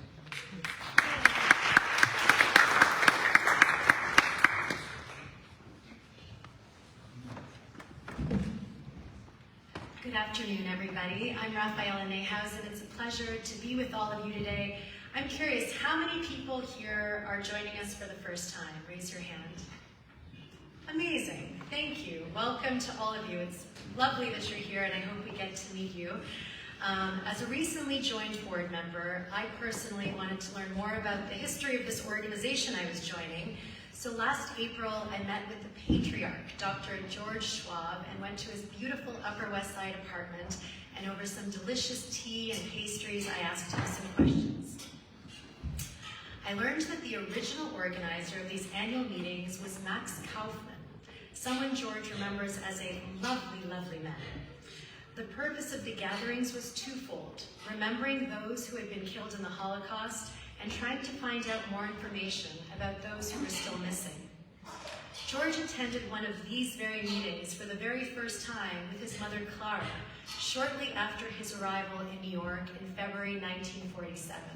So I just want to pause on that because what we're all taking part of has been happening here in New York for more than 75 years. And by being here, all of us today, we are continuing with that legacy. The first meeting George remembers taking place was at the Roxy Theater on West 50th Street between 6th and 7th Avenues. His mother recognized friends from before the war, like the Rosovskis.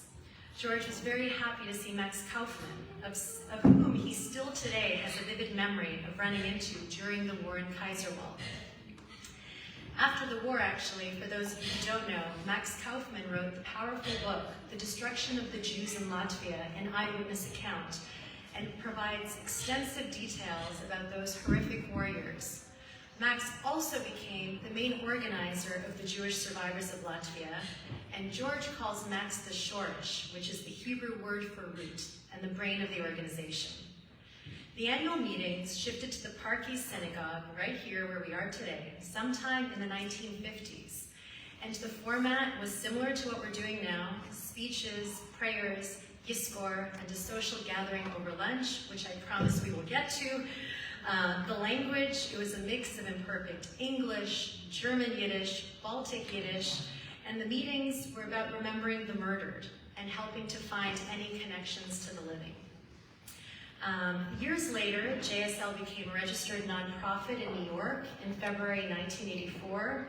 The members who signed the paperwork, we have some of their descendants here today: Stephen Springfield, Leo Cram, Gertrude Schneider, Howard Adelson, George Schwab, and Peter Springfield.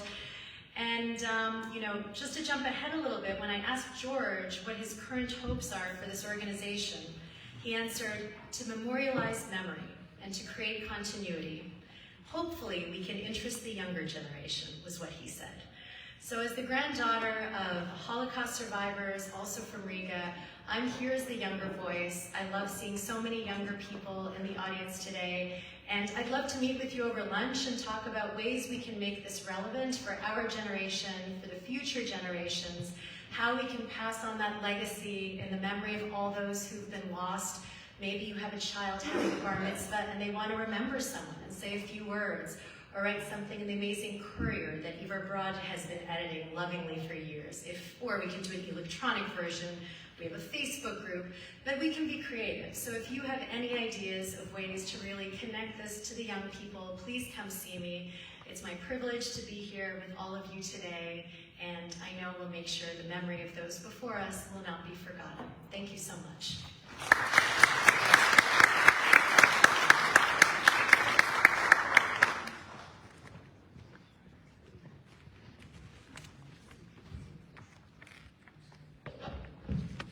To continue the effort to try and bring the next generation into our organization and therefore to provide it going forward, I was motivated after spending last July in Latvia, where Elita and Jack Fidnoff and Rafaela and Bez Niehausen and their cousins, Mariana and Adam from Germany, we were all there together for the July 4th ceremony in Riga.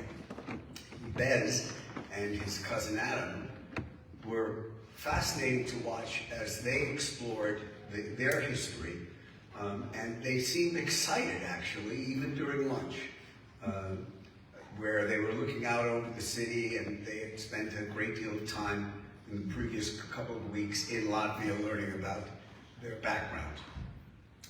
Bez then came back and wrote an article, and I talked to our editor, Ivar, of the Courier, and said I definitely wanted it to be included in the Courier, and then I asked Rafaela and Bez if he would be willing to read his speech that was published in the Courier earlier in the year. So it's my pleasure to bring our young member, Bez Niehaus, to the pulpit to read his writings. Yay. Woo-hoo.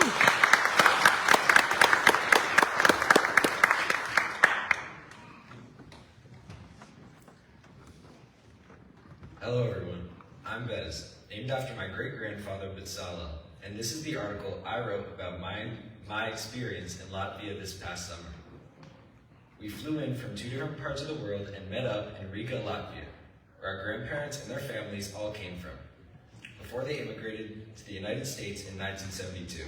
By we, I mean me and my cousin Adam Benno, who normally lives in Berlin, Germany, but joined me on this trip. Most people in the US spend July 4th lighting fireworks and celebrating Independence Day. However, this year, both of us spent it in a more somber manner, joining our family and others in Riga to remember and commemorate the atrocities that occurred exactly 83 years ago on July 4th, 1941. Back then, Nazis were taking control of Latvia and terrorizing the Jewish community. This included the burning of several synagogues with hundreds of people locked inside who died in the flames. During the Holocaust, we lost more than 40 members of our family, including our great-grandparents, Moses and Luba Fittingoff, who were murdered along with several of their children in the Riga ghetto. Our great-grandfather, Benno Fittingoff, was among the few who managed to escape while 90% of the Jewish population of Latvia was killed. Growing up, both of us heard stories about the war, how our family survived, and how important it was for us to remember our roots. We would both be taken to different events celebrating and commemorating Jewish heritage. When we were smaller, we often complained to our parents and grandparents about having to go to these events, which seemed boring and uninteresting. However, we have now grown and matured enough to understand how important they really are. Like this July 4th commemoration in Riga. When we arrived at the old Jewish cemetery at 10 a.m., a crowd was already gathering. As a greeting, we were all handed a burgundy-colored scarf to symbolize the Latvian flag and a small candle. As the crowd continued to grow, we gathered around the podium where 8 large candles and several microphones stood. The first ceremony of the day had begun. As the opening speeches were finished, the microphone was given to one of our grandmothers, Ailita. She gave a very emotional speech about our family, followed by singing a heartfelt Yiddish song, Oifin Pripachik, which her father had taught her. As she sang, we stood behind her holding photographs of some of the relatives we lost in the Holocaust. Then our whole family was called to light the very first of 8 memorial candles. As we lit the candle in front of the large crowd, our perspective shifted. For the first time in our lives, rather than feeling forced to take part in a Jewish memorial event, we felt proud to be there and proud to be Jewish.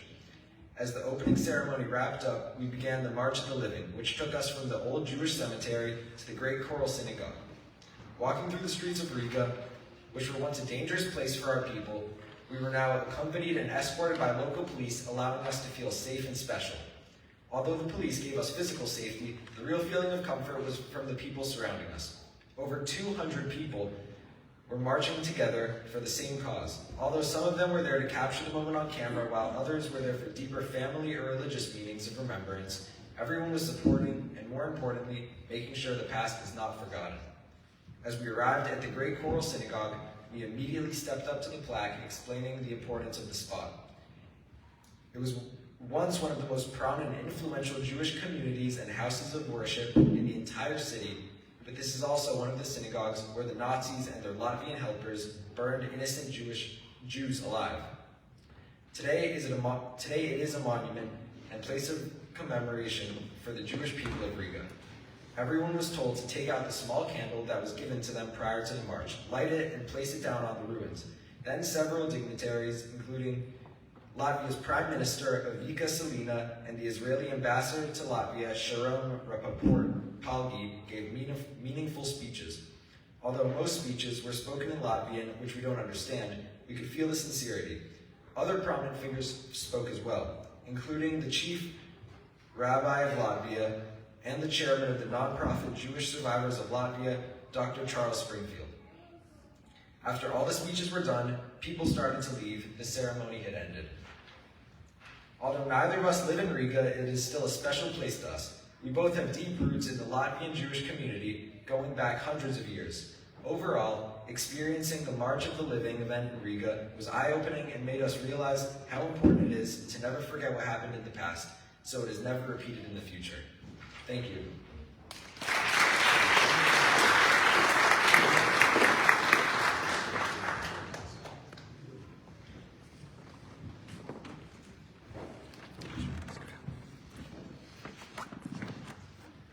Thank you, Bez. It was great to hear from surely a future board member and probably a future president of Jewish Survivors of Latvia, USA. And perhaps Bez should MC next year because he does a better job of this than I do. The Jewish Survivors of Latvia has long had a special relationship and a close relationship with the Association of Latvian and Estonian Jews in Israel.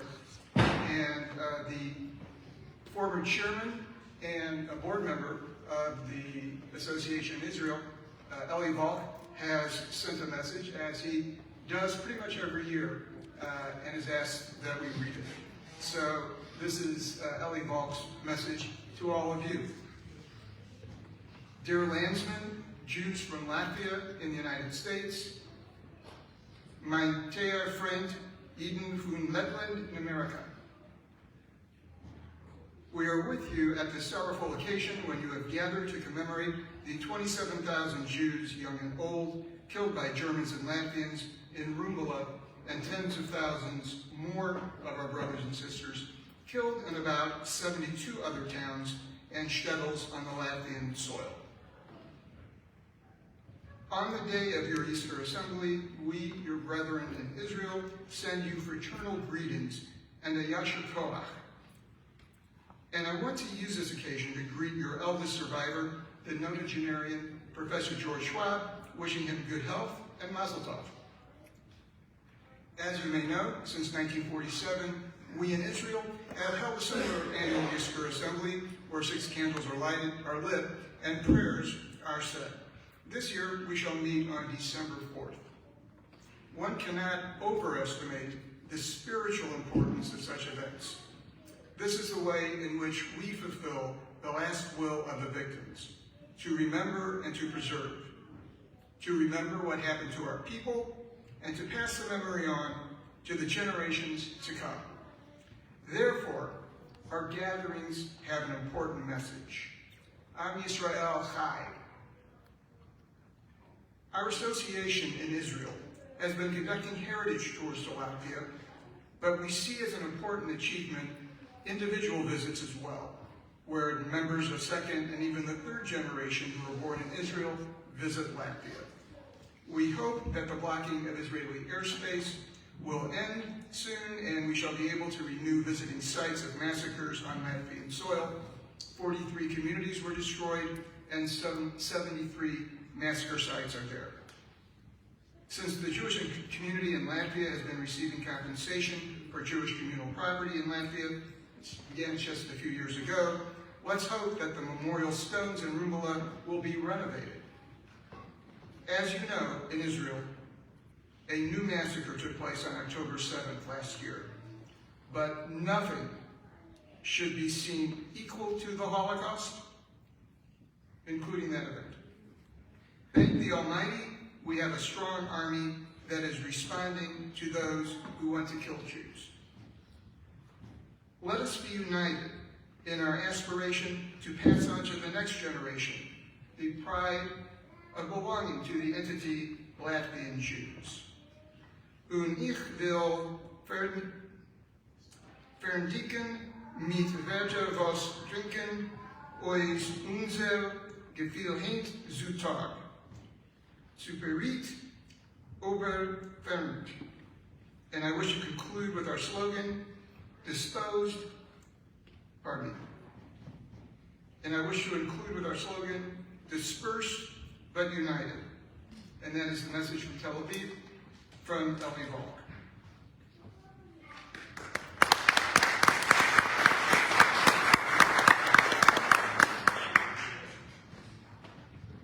Elita Fittinghoff is chairwoman of the Board of Jewish Survivors of Latvia.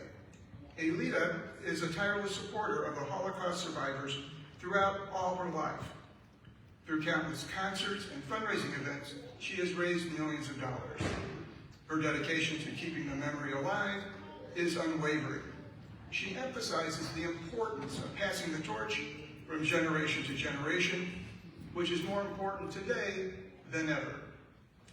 Elita joined JSL 5 years ago, bringing fresh ideas and enthusiasm to increase membership. I am privileged and honored to introduce the chairwoman of the board of the Jewish Survivors of Latvia, Elita Fittinghoff.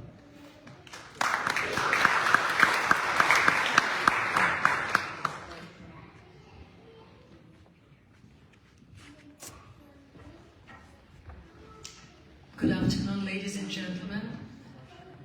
The entire year, I'm waiting for that day, because we as a community can have an Yizkor service. We can all as a community can remember in prayer, thought, our deceased. And for 5 years that I've been here, I had this one very strong feeling. I'm honored to follow the steps of strong women before me, like Gertrude Schneider, Luba Rachman, Gertha Fagan. And I also, as I stand here today, I want to extend deep gratitude and appreciation and my respect to my colleagues of Jewish Survivors of Latvia. Professor George Schwab, author of moving memoir, Odyssey of a Child Survivor from Latvia through the camps to the United States. Unfortunately, he is not here with us. Every year I bring them a big bouquet of flowers. So right now, I would like all of us to give a big round of applause to George Schwab's 93rd birthday tomorrow. And George actually shares his birthday with Gertha Fagan. In blessed memory, her birthday would be tomorrow as well, 93. My gratitude goes to President Emeritus David Silberman, a tireless keeper of Jewish history of small town of his birth, Braley, where he built a Holocaust memorial. We owe David so much. We owe him for opening and introducing the world to Janis Lipke, a righteous person who brought 150 people out of ghetto to save their lives. And he published many books translated, and he was actually, one more time, he was awarded the Order of 3 Stars by Latvian President Eglis Levits. And finally, again, I'm emphasizing this incredible book, The Prominent Latvian Jews in the United States, that's right there on the table, and I highly recommend it, that was authored and content edited by Ivor Broad. And for almost 10 years, he's a very, very shy gentleman, but he's the one who has been instrumental of publishing Courier magazine, that if you subscribe, you have a membership, you get it to your home and you read it. And our appreciation goes to you. Now I would like to transport all of you to July 4th, 2024, to Riga, Latvia. And this is what we went through with our 3 generations of family to remember those before us.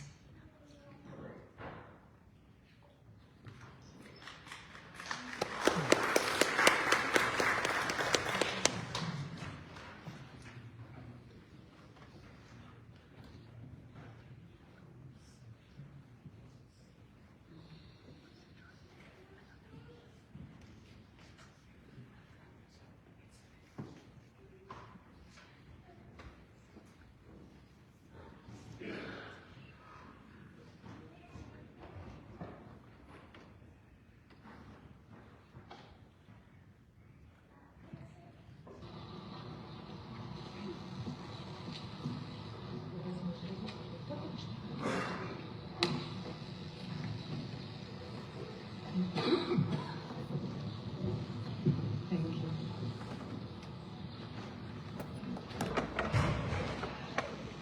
Ladies and gentlemen, gives me a big pleasure to be here in this moment of time. I was born in Riga seaside. Every summer we try to come to Latvia, and especially on July the 4th, when we say to the world, we will not forget. When we say to the world, if we forget our roots, we have no future. To remember those on whose shoulders we stand today, every breath we take, every child's laughter, every morning sunrise, we owe to those who were here before us. My grandparents, Benno, Moses and Luba Fitingov, were deaf and mute, along with their children, Basa, Anya and Zhenya, plus more 45 or 50 members of our family, walked these streets to ghetto, to be brutally murdered. For why? Just because they were Jewish? As I was growing up, I heard the stories every single day about them. So we are talking about the fifth generation of my great-grandparents, my parent-grandparents, my mom and dad, me and my sister Luba, who is right now in New York, and our two beautiful daughters, Rafaela Neyhausen and Marianne Evenstein, who came from Berlin with her son Adam, and we came from New York with our grandson Bez, and my husband Jack is somewhere there. His family suffered too. I pray and I hope that the common sense, that the decency of people on this earth will prevail. I hope people will stop listening to propaganda, to lies. I wish they would go to the books and to the movies. Just look at us. We are the proof that Holocaust happened. We are the proof that those Jews who survived, who built the state of Israel, the most democratic country in the Middle East, who gave the world so many scientists, so many openings, so many doctors, so many artists, who want only one thing, to live in harmony. That's all. And I would like today to, I spent 50 years on stage preserving Jewish music, Jewish traditions. And I spoke Yiddish and sang Yiddish in Japan, and in South Korea, and in Jerusalem. And I would love to sing a little song for you today. This song is more than 100 years old, and my father told me that this is a song his grandparents used to sing. It's a song about a cold winter night where an old rabbi gathers little children and he teaches them how to sing, and he teaches them Hebrew alphabet. Do you want to come closer to me?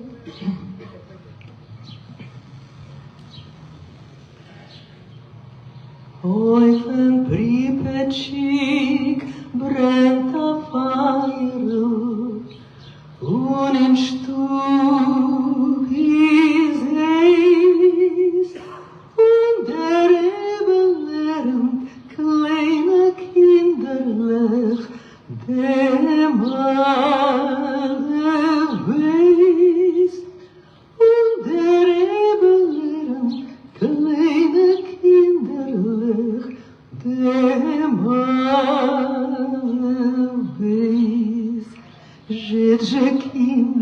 kinderlich, gedenk je teire, was lernen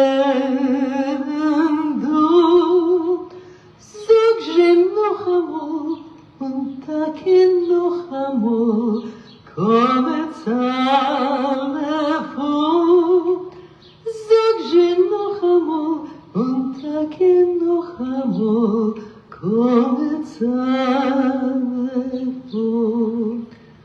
Oi, wenn Pripetschik brennt a Feuer, und in Stub ist eis, und der Rebel lernt kleine Kinderlich, dem alle weiß, und der Rebel lernt kleine Kinderlich, dem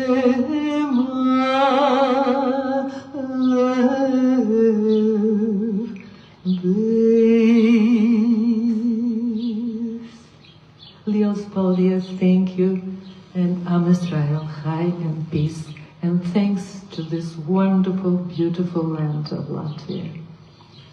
Thank you so much.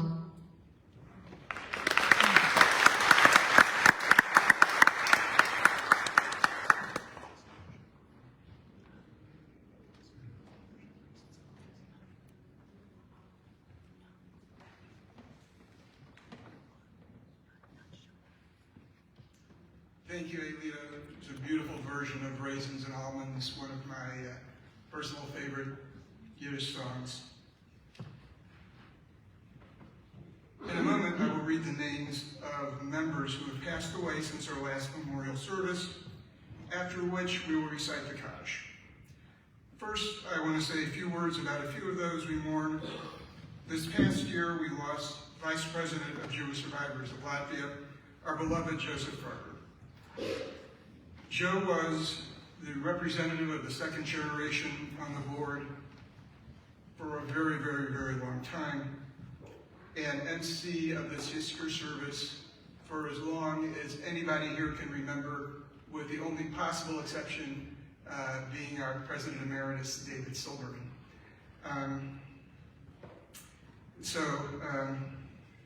This is a sad day because I've always been substituting for Joseph, and now he's gone. We also lost Sharon Ganon, a victim of the October 7th terrorist attack on Israel, a mother of 3 small children, and the daughter of Bezalel Slavin. Another who passed away this year was Boris Gorovich, former international checkers master in Latvia, who participated in JSL meetings. We also mourn Ala Gutkin and Pinchas Hano from Israel. Please stand as I read the names of all members who passed away this year, followed by Cantor Malavani, leading us in the Mourner's Kaddish. And Cantor Malavani, will you please kindly come back to the bima?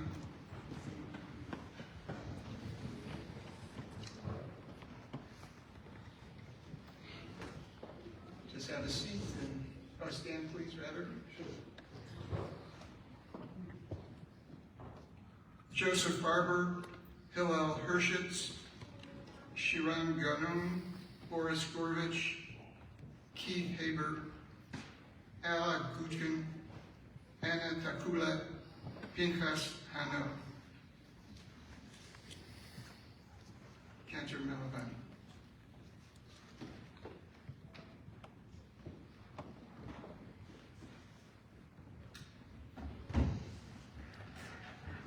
Whoever wishes, please join me in saying the Kaddish.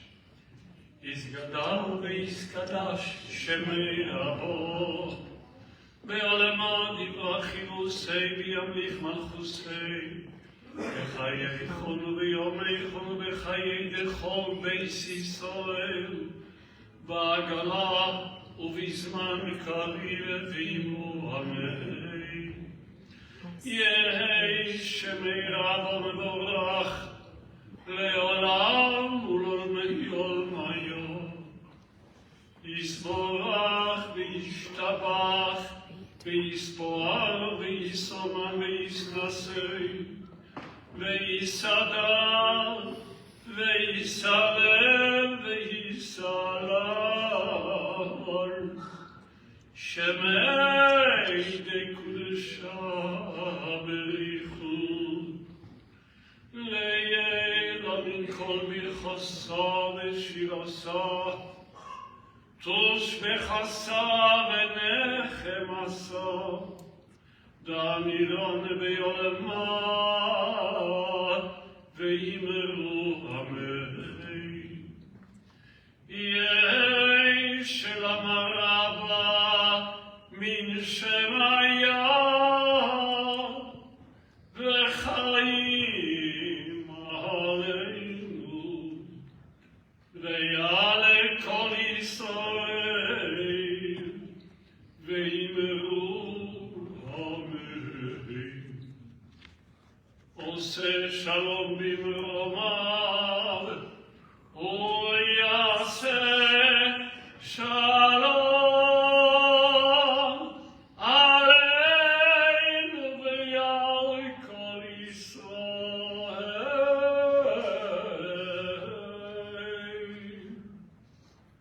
ואמרו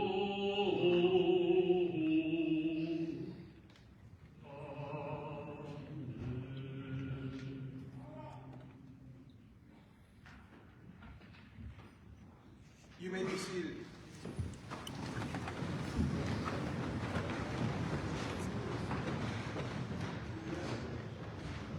It's so special to have the cantor with us here today, and we'd like to ask if you'll favor us with a song, please.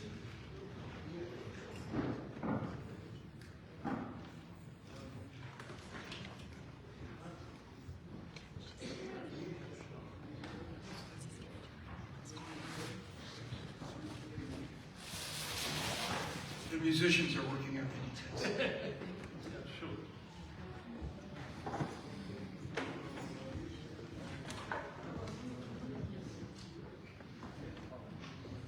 So, just before we should all stand and sing Hatikva, the anthem of the State of Israel, of course I prepared some songs, but the hour is a bit late, people are hungry, and I wanted just to mention to you a quick anecdote. It will take half a minute. So I gave a concert in Riga at the Opera House, accompanied by the Riga Philharmonic Orchestra, first-class orchestra. When I arrived with my wife in Riga, at the airport, there were a couple of journalists, and I told them something that historically has to be noticed. I grew up in Israel. My Rebbe, my cantorial Rebbe, his name was Shlomo Ravitz, who passed away in the early 80s when he was 106 years old. He was the chief cantor of the choral synagogue in Riga.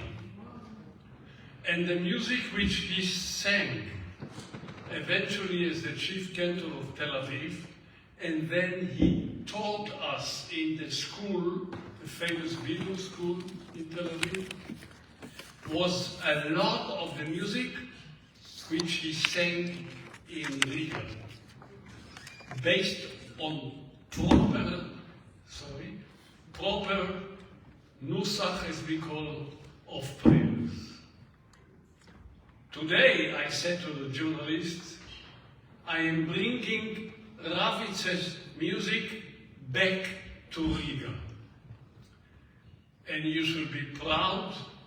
I will sing his songs, which came originally from Riga at the concert, accompanied by the Philharmonic Orchestra.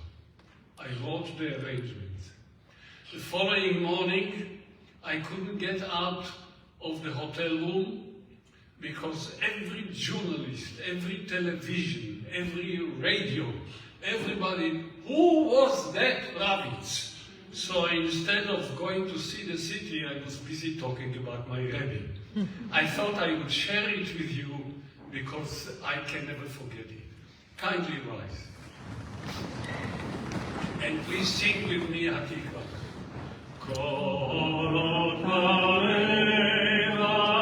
Penima Nefesh Yehudi Omiya Ulefatei Mizrach Kadima Ayin Lezion Sophia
You may be seated.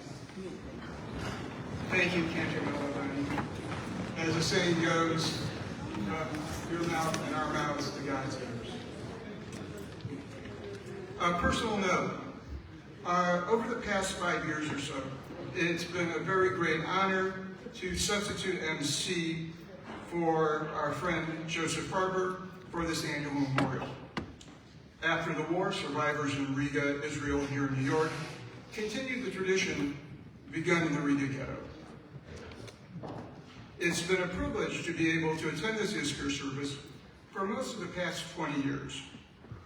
Our documentary, Rumbal's Echo, is an international group effort involving about 500 people and organizations. This prominently includes Jewish Survivors of Latvia and some members individually, the Association of Latvian and Estonian Jews in Israel, and of course the Council of Jewish Communities in Latvia. In the coming years during these weeks, I expect to be speaking about the Holocaust in Latvia, as always, but at screenings of Rumbal's Echo in other cities in the US and in other countries. These screenings will usually take me far from New York the Sunday of this service, but we will still be together, joined by our commemoration of those murdered in the Holocaust in Latvia. I will miss being with all of you here, but hope to see you at a Rumbal's Echo screening in New York or in your hometown. And until then, Lehitraot. During lunch, a word I know you all want to hear, there will be an exhibit of posters with photos of architect Sergei Rizh's works, so you can get a close-up look at the memorials that he's designed. And also, if you are new and don't know anybody, tap me on the shoulder. I'll be happy to sit with you for a while and talk with you. And for a variety of reasons, I don't have to eat at lunch today. So, and if not me, introduce yourself to other people. We're all friendly. So this now concludes our memorial service. We thank you all for coming. And on behalf of the Board of Directors of the Jewish Survivors of Latvia, I invite everyone to our annual luncheon meeting on the lower level. If you exit through these doors, you'll find stairs going downstairs, and there is also an elevator that goes downstairs as well.